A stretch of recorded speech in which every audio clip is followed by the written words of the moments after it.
Aeneid, Book 1, lines 102 to 131. Well, adventure seekers, last time we were with Aeneas, he was sounding like a whiny little emo girl who should be shopping at Forever 21. But it's not just because he's an emotional guy dealing with epic issues. It's also because he's in the middle of a major storm as we continue on. Stridens Aquilone. Now, what do we got here? Aquilone's ablative, right? Adversa. So what we should say is Procella, the storm, the hurricane, roaring ablative of means with Aquilone. Notice personification, north wind against him. Yaculanti Talia. With what's that? Yaculanti, it's ablative present participle referring to Aquilone. So the hurricane groaning with the north wind, throwing such things, right? Ferret strikes the sail, and Tolet lifts the fourth declension noun, accusative plural, billows to the heavens, hyperbole. Oars are broken, then the bows turn. So now then the prows turn. Praura, that's interesting, is a subject or an object. And gives the side dative of to purpose, probably, to the waves or to the reference to the waves. The amans, a priruptus, a steep mountain of water, genitive of description, follows ablative manner in a heap. These guys, probably the Aeneas' buddies, pendant, hang on the summit of the surge, right? On the highest part of the waves. To these, notice the repetition, anaphora. To these, the yawning wave opens the land between the waters. This isn't the seashore. This is the bottom of the ocean. And the aistus, the tide rages, ablative, a place phrase in the sands, could be a dative of reference. Notice the south wind. What's it do? Torquet, whirls or twists.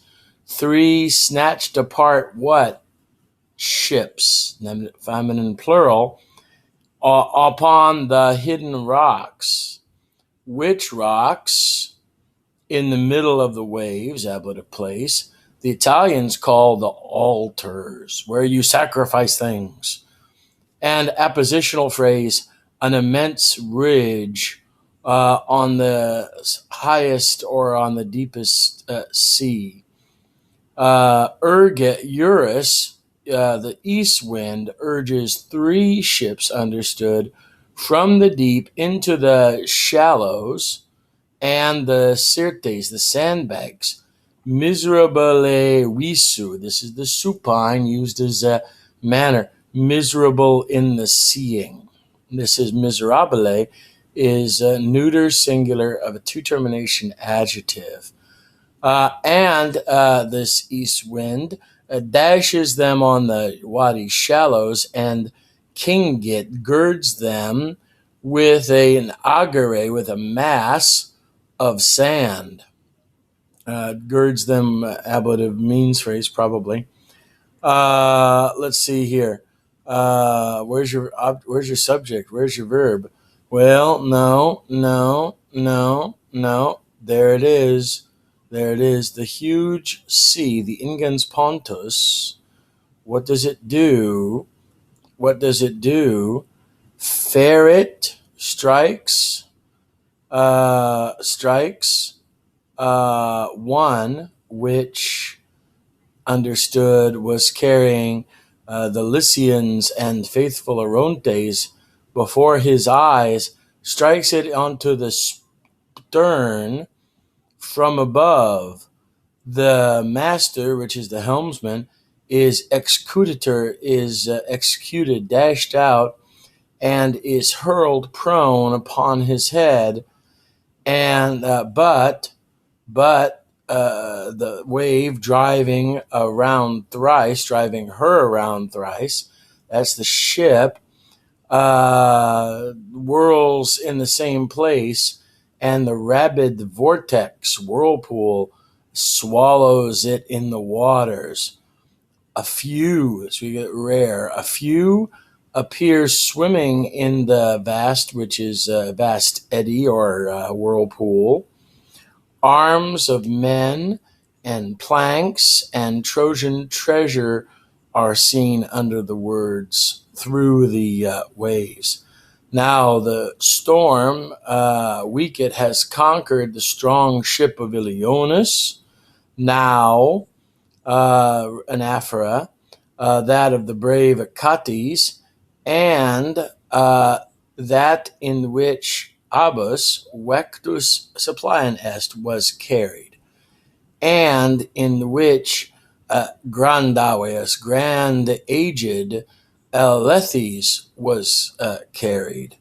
These are all hyperbole and polysyndeton. The joints of the sides having grown laxed or loose, ablative absolute clause, all the ships understood receive the unkindly rain, and they fasciant, they gape open, ablative of manner, with fissures or means.